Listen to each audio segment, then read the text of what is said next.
Here we go in a 4-day week. I hope your Memorial Day was good despite the rain and the storms. And we've got a little more of that in the forecast this afternoon. Just a wet pattern. There's two systems that have created sort of a lane, and all this moisture is coming up from the Gulf, and we're going to get a lot of this on and off for the next several days. AJ, are you good to go? How are you doing, man? Man, I'm too blessed to be depressed, brother. I cannot complain. Thought you might say that. You enjoy the extended holiday, or did you stay up here the whole time? Well, I mean, I was here for a little bit on Saturday. Yep. I never get like a full 3-day weekend. So I mean, you don't take a full day weekend. Well, I mean, how am I supposed to do it if I don't tell do nothing? These people up here to stick it like I do and just take off. If I do that, then my phone's gonna go off talking about, hey, how come we got dead air? You got tasks, and responsibilities that are all. I get it. Right, because then I got to assign people to do it, and then it's like, okay, Yep, buddy. You know how it goes. All right, so we got maps back in the news today. We got war back in the news today. We got markets and gas prices and random unsundry stuff. We got elections in the news today, too, to get to, and any developing news. And I guess the biggest story here in Alabama, we'll start there. We'll start with the politics of today, is this three-judge panel. They had the hearing on Friday, just throughout. And there's so much misreading on this, in my opinion, and I'm going to give you my opinion about it, because this is a dual process. Let me just try to explain. This is a political process, and it is a legal process, right? Drawing maps is always that way. That is not new. There are the politics of the map drawing, but it's got to be done. That passes court muster. None of that is, because if you're challenged and you lose, you got to redo it. And none of this is new, especially in the South, where particularly the Voting Rights Act is used as a weapon for the Democrat Party, period. It just has been. So what happened today, I'm going to back into why we got here, is a three-judge panel has gone back and said, well, the map from 2023 is still racist. We don't care what the Supreme Court says. That map is racist, and you use racist tactics to draw that map. That's what some people are referring to as the 6-1 map, and they've suspended it. So now immediately the Attorney General has appealed to the Supreme Court.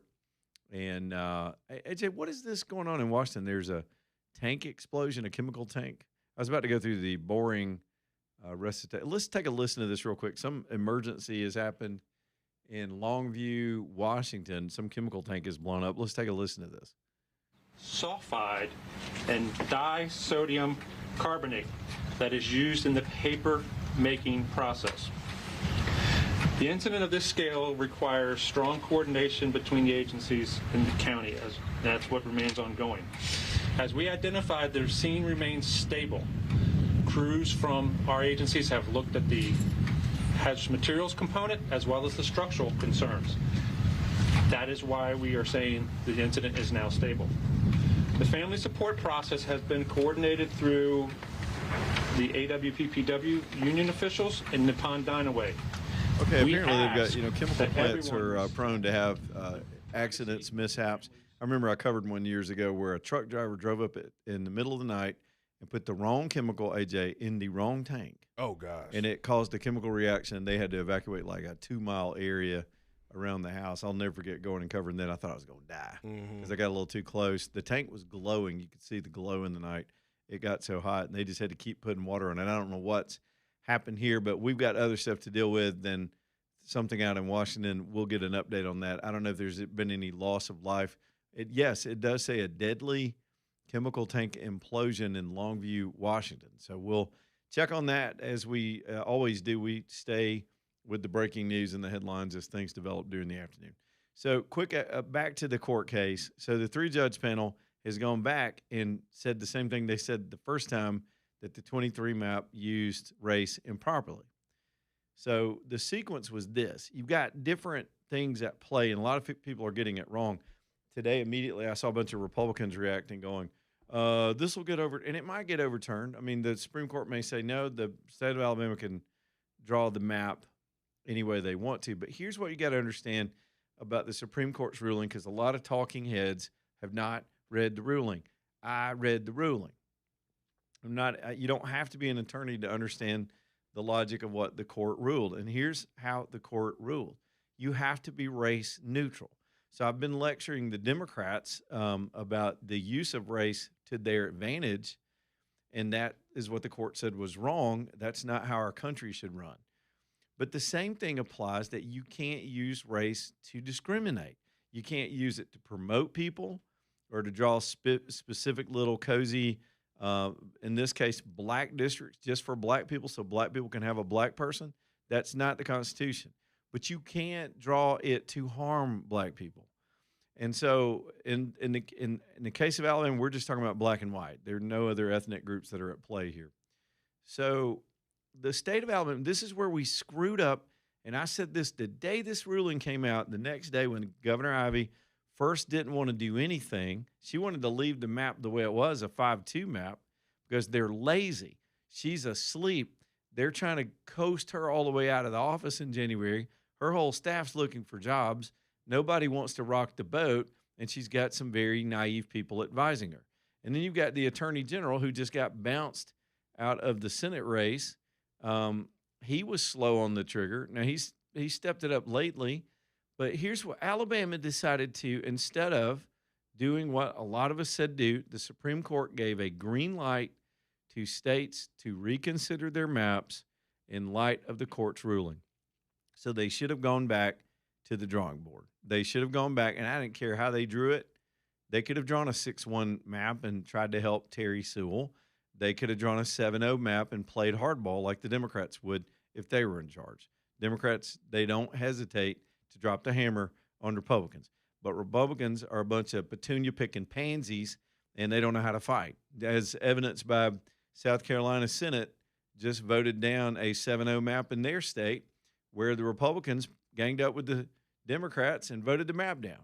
They had a chance to wipe out James Clyburn's racially drawn district, total violation of the Supreme Court. And so anyway, so Alabama could have gone and drawn a fresh map in a special session that would have made sense and would have passed.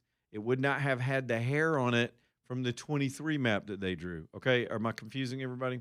So they drew a map in 23 that the lower court found used race improperly, and that wasn't to there's two ways to use race improperly. You just got to understand this. One is to draw it so that you intentionally harm people, or the other is draw it so you intentionally help people. You can't do either one. You got to just ignore that and draw the districts according to compact formations of communities of interest. That's an easy standard. But these ballless, flag-waving, surrender monkeys in the Republican Party, particularly the Ivey administration, and these people are all out running for office. They didn't want to fight in the middle of this year with the elections coming up. This actually should get into the Senate and House districts in Alabama eventually. So they said, here's what we'll do. This was their logic. We'll just go back to the 23 map because we've already passed that. I mean, it's already passed through the chambers. So we'll just, instead of us having to really draw or do any work, we'll just go, now that the court has ruled, we'll go back to the original map. The problem is they gave an opening to the Democrats to go back to the court and say, see, they still want to use the racist map. So it's going to be up to the Supreme Court to decide it. But the cleanest way to fix this would have been to go back down there and redraw the maps. I would prefer them draw a 7-0 map. Alabama is configured that way. A fair map would be 7-0 in the state of Alabama, period. It just would. But they defaulted really to cut Terry Sewell some slack. The Democrats, not being willing to take kind of a win on that, went ahead and filed with this court that wanted to validate itself because it's the one that forced this other map on the state. The court drew the 5-2 map, not the people, not their representatives. The 3-judge panel on the federal level drew that map. And we had one term of congressional representation under a court-drawn map because the 23 map was faulty.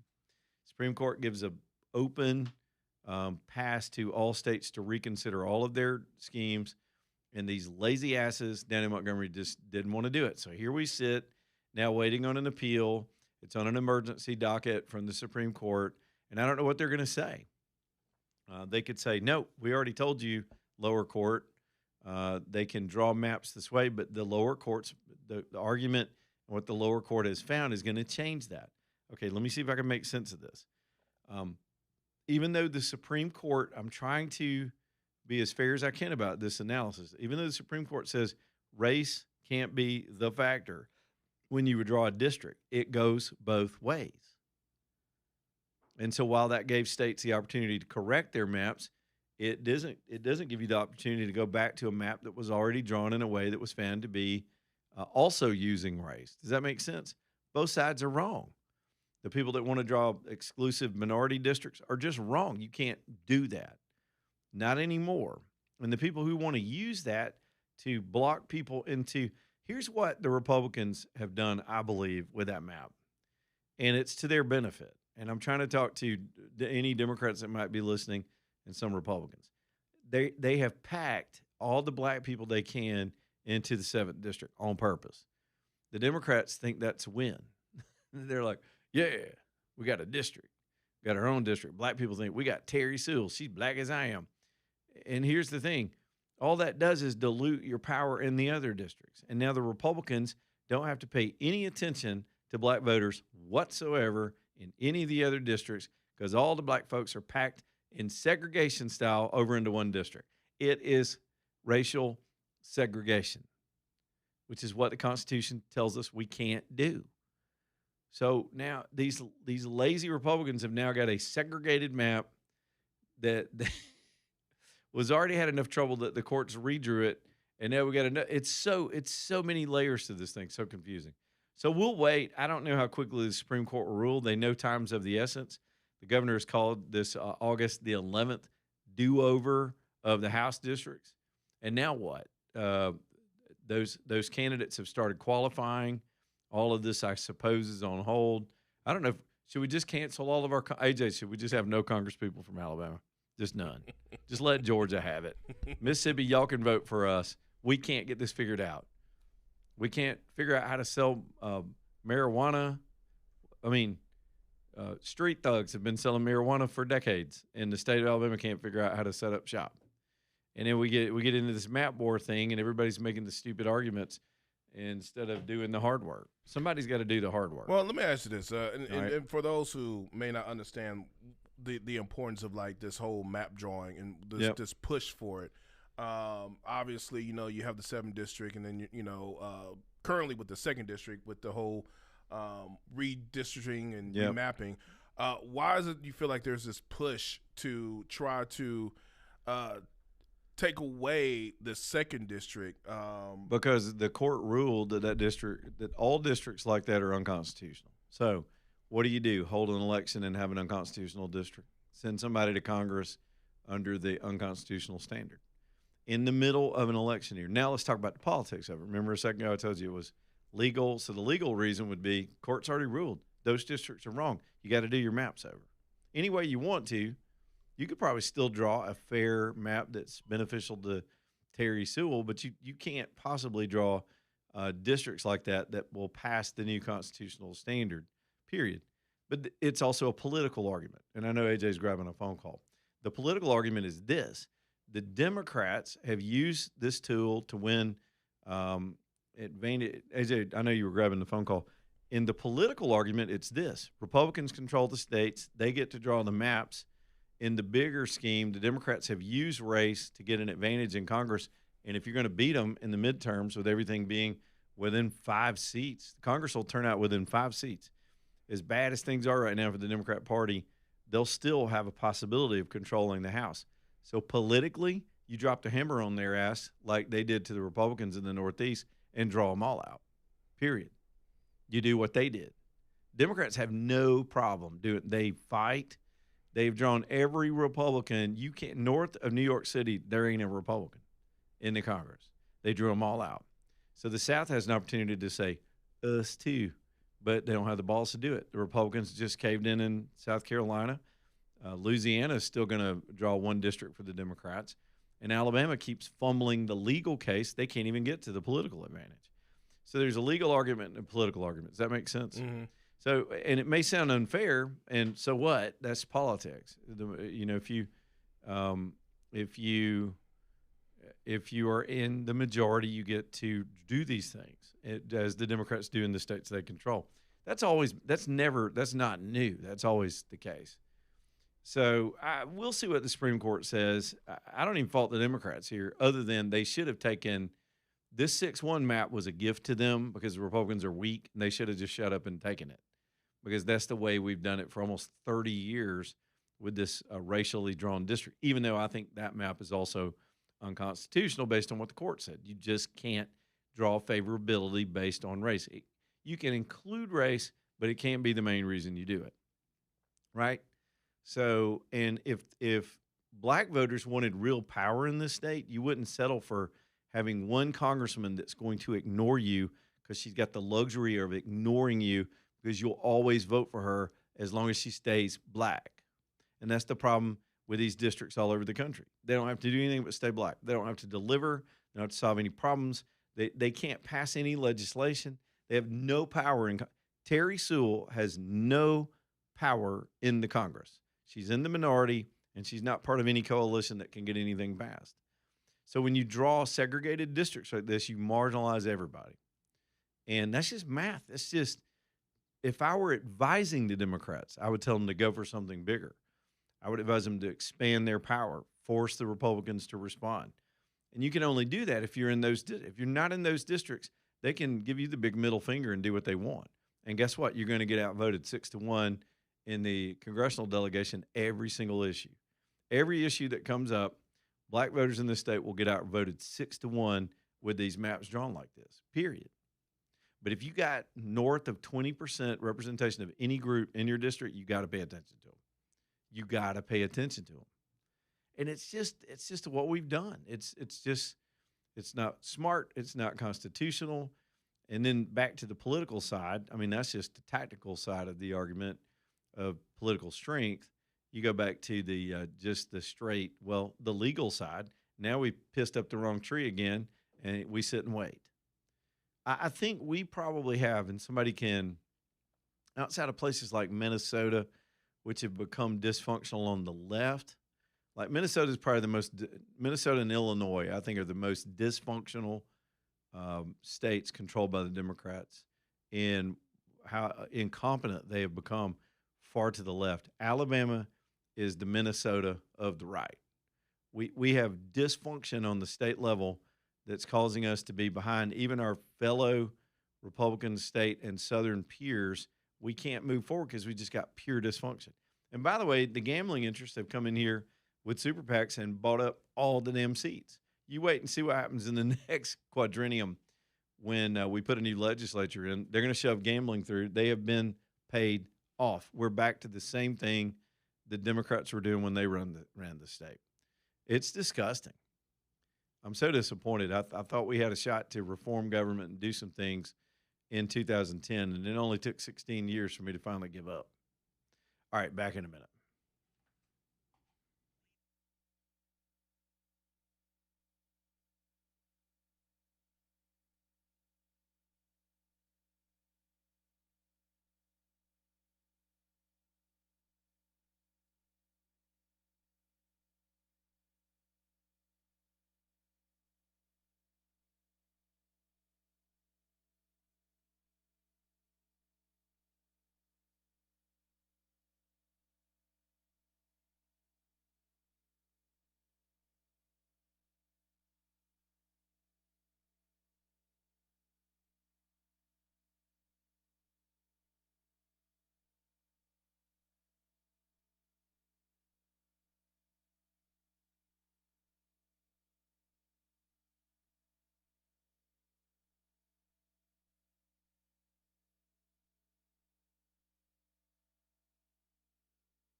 Man, if you got something going on in your ride, taking one of those summer trips, road trips, all that stuff, make sure that thing's good to go. Make sure it's safe.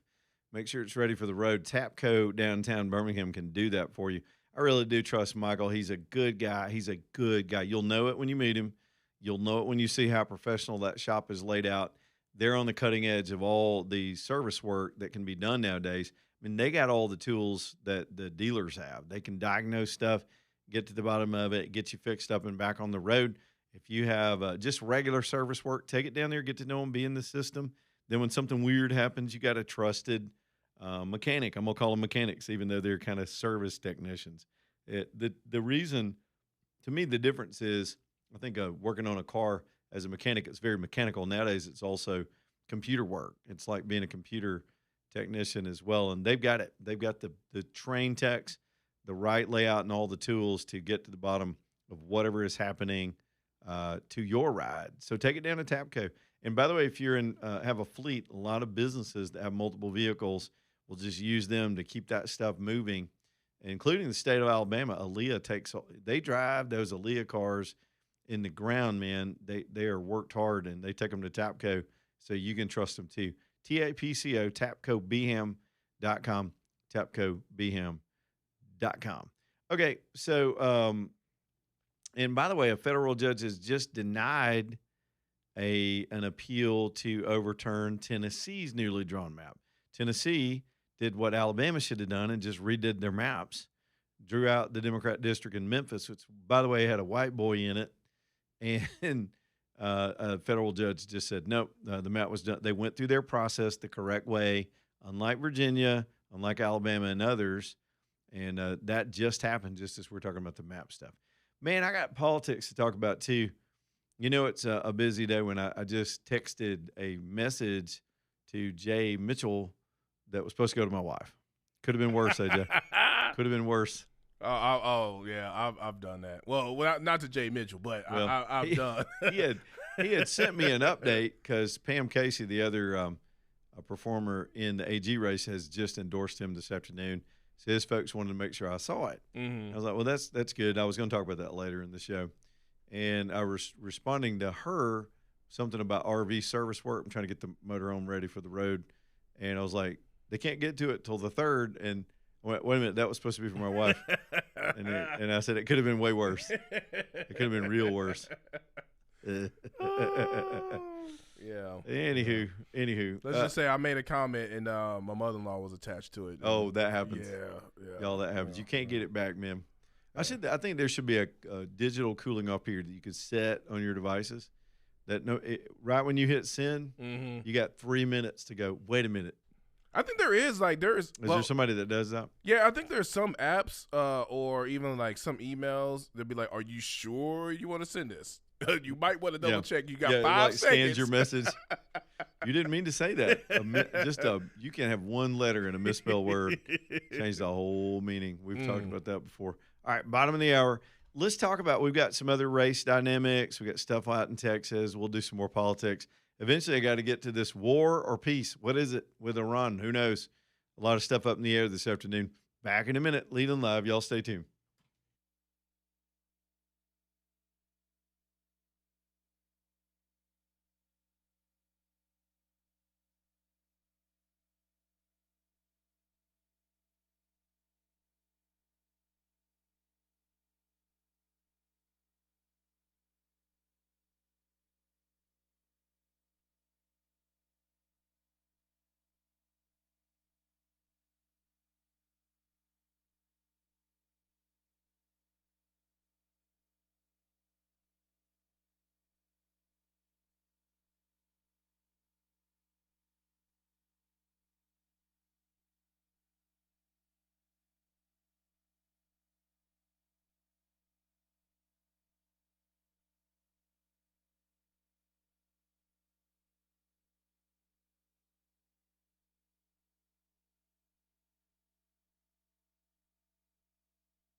Man, Douglas Cooling and Heating. I may have to get them out to my house. One of my units is acting a little weird. I don't think it's cooling right. So it's good to know I got somebody I can trust.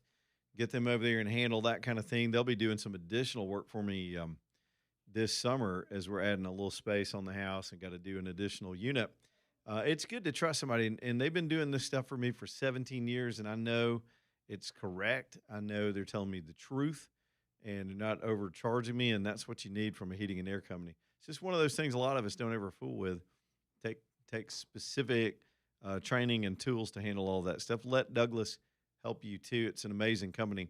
They've also got, of course, a plumbing division. If you wind up with a plumbing emergency or just some maintenance, let them come handle that for you. They'll do inspections. Some people like to get their water heaters inspected from time to time. It's probably a good idea so it doesn't just crash on you. In addition to getting the air conditioners cleaned up and all that stuff too. Y'all, it is calldouglas.com, license number 2017181. Easy to remember. Get them over to your house now that we're in the sticky part of the year. I'm telling you, when it gets this hot and muggy, there's nothing like walking. Man, you're outside working and you open that door, AJ, and that cold air just hits you all over. You're just like, yeah, that's what I'm talking about. I love that part of summer. Calldouglas.com, C-A-L-L, calldouglas.com. All right, man, thanks to get to this hour. Let's go back to some normal old just back and forth politics because we are in, of course, a primary runoff season. Texas has their runoff today. It's Cornyn, the establishment rhino sellout establishment hack dude versus this Ken Paxton. The argument for the Cornyn crowd and the establishment crowd is, oh, well, now the Democrats are going to win the whole state of Texas. They are not. The Democrats are not going to win the state of Texas with this weird little heretic weirdo, Tallarico. This dude's weird. He's a weird little pervert with some twisted ideas about everything. I can't imagine in a million years that is a majority in Texas that would vote for this little. They keep doing this for Texas. Remember Beto? Oh, Beto was going to be. He was the skinny little white skateboard riding Barack Obama of Texas. Remember all that hype? Wow. He got whooped. But I think isn't like Tallarico? Wasn't he in the state house as well too? Yeah, but good God, this dude is. He's a gay evangelist. What? He's a gay Christian evangelist. I heard him talking about the Bible supporting abortion and all this other stuff. I was like, no. Anyway, they'll get that on soon. The establishment will have no choice than to get behind Paxton. But they are seething in Washington, especially over Trump's endorsement. The projection polls in that race, by the way, have a 95% confidence that Paxton's going to win tonight. I think the polls close about the time we're off the air, the first polls. Most of Texas is on Central Time anyway. So I don't think we'll have anything to announce tonight unless there's some kind of exit polling. But generally that's not going to get released until the polls are actually formally closed. So it's probably going to go the way you think it goes tonight, and then it's on for the rest of the year. Let's see, where else can we bounce around and talk about races? Let's come back home. There's a poll out this weekend that's showing my man Jared Hudson ahead of Barry Moore after their little dust-up last Friday? You're a Christian. I'm not Christian. You're not Christian. I'm not Christian. It was like somebody said it was like Mean Girls church style. It was just dumb. The whole thing was just dumb, and it wasn't what it was presented as being on Friday with the questioning of each other's face. These two guys are not about that. Y'all don't fall for that. But some people got sensitive, man. They got real sensitive. And anyhow, there was a poll that was put out yesterday. Again, people always send me these things as soon as they come out. And it had, I think it was yesterday or over the weekend, and it had Jared Hudson up by one. It had 41-40. You cannot trust that poll. I'm not saying that wouldn't be fine with me because I support Jared, but that poll's not correct. That was put out by a super PAC trying to get points. I will look for some quality polling and try to share that with y'all when we get it. Again, I mentioned in the Attorney General's race, which has really been the most vicious so far, and the two top candidates were very close to each other in the original election. Pam Casey, who is also running, came in third. She has today endorsed Jay Mitchell. He mentioned when he was here on the show that they had developed quite a bond on the campaign trail. He grew to respect her, didn't know her before that. And who knew if that was going to come or not. So it's the endorsement game so far here in Alabama, people rolling out endorsements. Who did I see today in the Secretary of State's race? Wes Allen rolled out an endorsement of don't fall out of your chair when you hear this, AJ, but Gene Stallings. And so I thought to myself, okay, all right, I love Gene. I've always loved Gene Stallings. I'm an Auburn guy, but I always respected him so much. He's that old classic Southern football coach, and who couldn't love Coach Stallings? But come on, man. But I guess if anybody endorses you, you got to do it. Today I would be out, AJ, going, today I was endorsed by my cousin Vinny. What is a Utes? We are going to win the Ute vote. Everybody's got endorsements today. And the truth is, let me give y'all some cold, hard campaign truths. You ready? These are just right off the top of my head. Endorsements do not make a difference. Fundraising scandals over where money came from do not make a difference in campaigns. Trust me, I've tried to hammer these, talk about it when I was on campaigns and even on the radio. People tune it out. They assumed it's all dirty. It's all dirty money. And they're largely correct in some of that.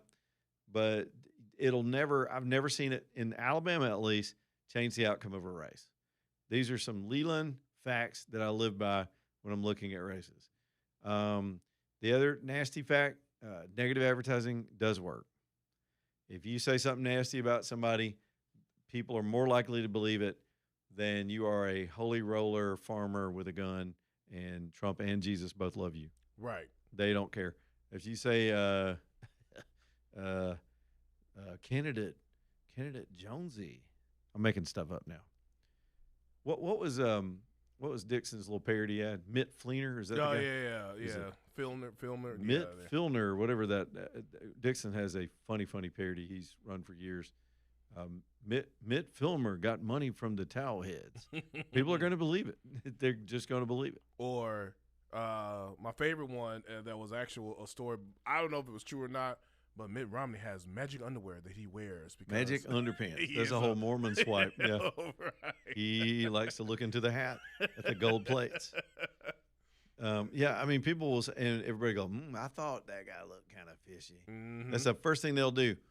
But if he is AAA rated by the Conservatives of America Jesus Club, whatever. Okay, and? Yep. So negative campaigning works, talking about where their money came from. People tune that out. People do not care about endorsements.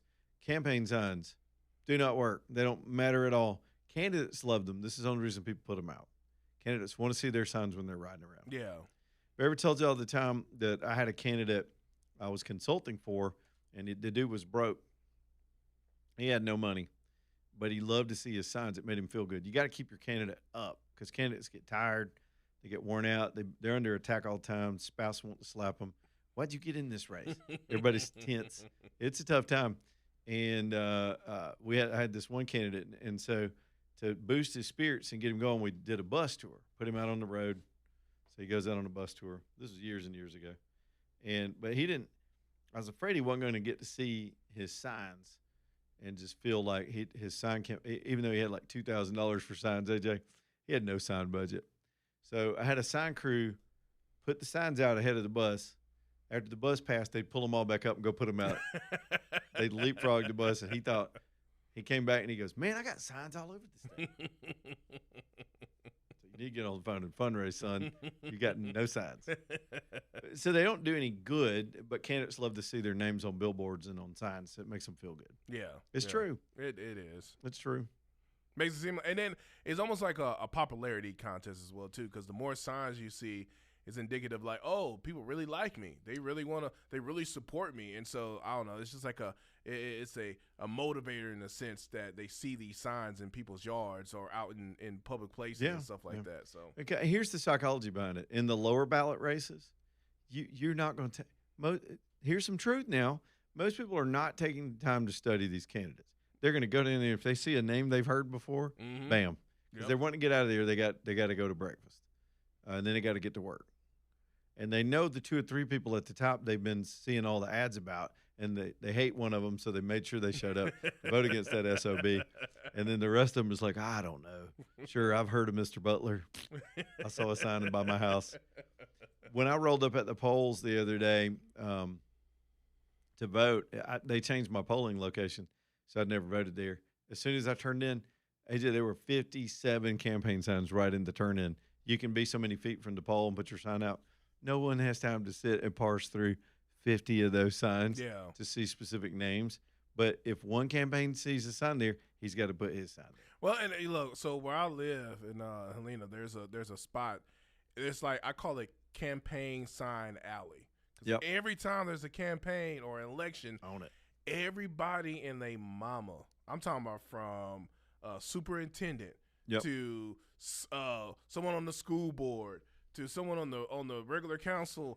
Like everybody got a campaign sign from the big ones to the little itty bitty sign one. Like it's ridiculous. And it's like you can't miss it. As soon as you pull in, it's like campaign signs everywhere. And some people put too much information on the sign. They can't read. Nobody's gonna read that. Yeah, I got 5 seconds to make this turn before I get someone honking the horn at me. I can't read everything. If you can't read that sign from 50 yards, it's a wasted money. Yeah.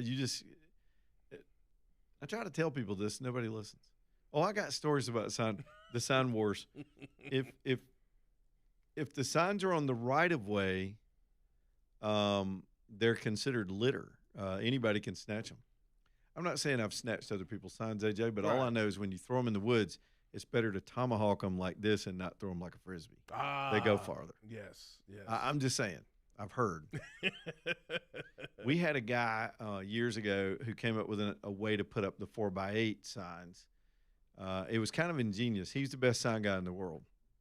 And instead of putting up the big frames, we used to have to frame them out of wood, and that is more steady. But a cheaper version was to take rebar and drive it in the ground with a post hole driver thing, just pound it down in there. And the sign, he created this little PVC pipe thing that would slide right over the rebar, and you screw the sign into the PVC pipe off to the next sign. You could put a sign up in 15 seconds where it used to take like an hour to dig the holes, put the post up, all that stuff. He was knocking signs out. Here's where my fun story's going. So picture it, 2 pieces of rebar. You slide the PVC over the rebar. You put the corrugated sign up against it and screw it in there. With a tap screw, you're gone. I mean, you can just – so we were heading up to Huntsville, and my boy had there was some big, huge Republican event up there, a little weekend event, and my man had put out signs all the way up there, big 4x8s, using this technique. Some a-hole tried to run over one of them with his truck, and he successfully ran over the sign and knocked it down. But when he backed up, that rebar jumped up and caught underneath his car, and he was stuck. And we just drove by and honked and saw he was sitting on the sign he just plowed. I hope it tore his truck all to pieces. Thank you for the support. Yeah. Probably poked a hole in his radiator. I don't know what happened to him, but I'll never forget that guy sitting on the side of the road up on 565, just sitting there on top of the piece of rebar. He didn't count on that. Yeah, it happens. But anyway, signs don't work. What am I forgetting? I got so many rules. I know it's the witticisms of a cynical old man who's seen it all, but some of this stuff is so ridiculous. Yeah. Even though signs themselves, to me, are the most innocent form of campaigning. I mean, they're kind of innocuous. They don't usually attack anybody. They just somebody years ago I heard them call them the flowers of democracy that bloom every election and then they're gone. And here's another thing. If you're on a campaign and your campaign's over, especially if you lost and you're not in a runoff, go get your sign. Know where you put them out and get the damn thing. Man, because that was gonna be my next thing. It was like, please pick up your sign if you're not in the runoff or and you're not part of the upcoming campaign or election and you lost. Yep. Yeah, please just pick it up. Just go get your sign. Yeah. Man. Remember where you put them. Keep a little chart. Go back and get them. Be a courteous person. Plus, everybody's got to ride past your losing campaign all the time. One of the craziest, I don't know where I went down this stream of consciousness, but it's kind of fun. One of the dumbest things, well, I don't know if it's dumb. We had a candidate once. I won't name him because I don't want to embarrass him because he's a good man and he's no longer in politics. But somebody went around spray painting. Let's see, how would I put this? The outline of a male parts over his head. He put his own picture on his signs. Another mistake. Don't ever put your picture on your sign. You're begging for a mustache. I know mustaches are on the comeback. You don't want a mustache. So just don't put your face on your own campaign sign. Just put your big old last name on there and move on. So he put his face on these signs, and somebody drew the twig and berries, you know what I'm saying, over his face. And he was so pissed off about it. He went out and shot a video in front of the sign to demonstrate his outrage. Oh, gosh. What happened then? It went viral on YouTube. Oh, so gosh. Now, rather than like a couple hundred people seeing the sign before you could take it down, a couple million people saw it all over the country. Look at what they did to me. And there he is with the whole, rocket ship right there. Over that's when your advisor says, no, don't do that. Yeah. Please don't do that. No, don't make if you're thinking of ever running, don't make a 1-day story into a 5-day story. Just now everybody's going to know you as that guy. Sometimes you got to let it go. Just let it go. It's not that big a deal. Y'all, FloorTech Concrete Coatings. Let's talk about a company that can really come and get your garage or your concrete space looking beautiful and with the product that's going to work. The other products, let me just tell you, the other products that's been out there for 20 years or so absolutely fail. They all fail. They turn yellow. They will peel up from your hot tires, twisting around on that garage floor. It's not going to look the same, even if you do it yourself or pay somebody to do it, if you don't use the right product. FloorTech focused on the product itself. Anybody can paint the floor. Even though they hire their own people to do it, they don't contract it out because they do want it installed right. But you have to have the right ingredients, and they figured out in the lab what was going wrong with the other surface coatings. It's not really paint. It's more of a coating. Protects your floor from oils and stains and all that stuff that concrete will just soak up and just look grungy and nasty. This gives it a fresh look always. You can mop it and clean it easily. This is the product you want. It's called FloorTech. It's a locally owned company. They service locally. They can come to your house and demonstrate exactly why they're better. Lifetime warranty on the product that transfers with the house. How about that? That's how much they believe in it. It's not going to yellow. It's not going to peel. And they'll stand behind everything they do. You just meet them and you'll see what I mean. Do it right. If you got a commercial space or just a private garage, whatever you want to make look nice, do it with FloorTech. It's FloorTech, T-E-K. Got to spell it that way if you want the right company. FloorTechCoatings.com online. Let them come give you a free estimate and let you pick your own colors and get to work. FloorTechCoatings.com.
All right, y'all. Distinctive Pools also bringing you the show tonight.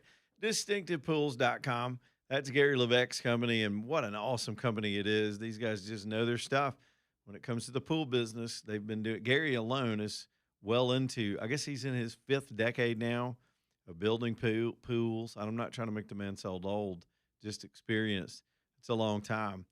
So they're on the cutting edge of all the latest technology in both how to keep it clean, how to keep it serviced, even the functionality with the new lighting packages. And, man, they got electric covers now. You just hit a button and the thing covers itself. What? Man, you remember watching people struggle with that? DistinctivePools.com. Y'all reach out to them and let them come help you dream a little bit. You got to have a plan.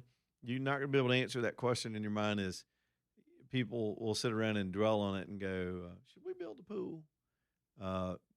Do your due diligence. Reach out to Distinctive. Let them draw in the dirt with you a little bit and show you what's possible.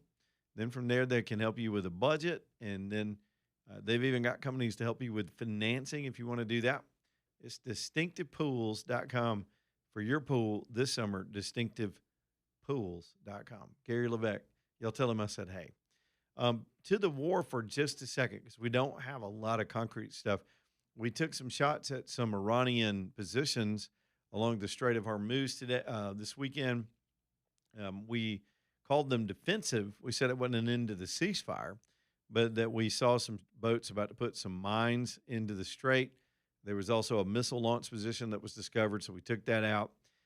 Trump, for his part, is still holding out that a peace deal is imminent. Some of the ramifications of that don't look good to me because the regime gets to stay in place.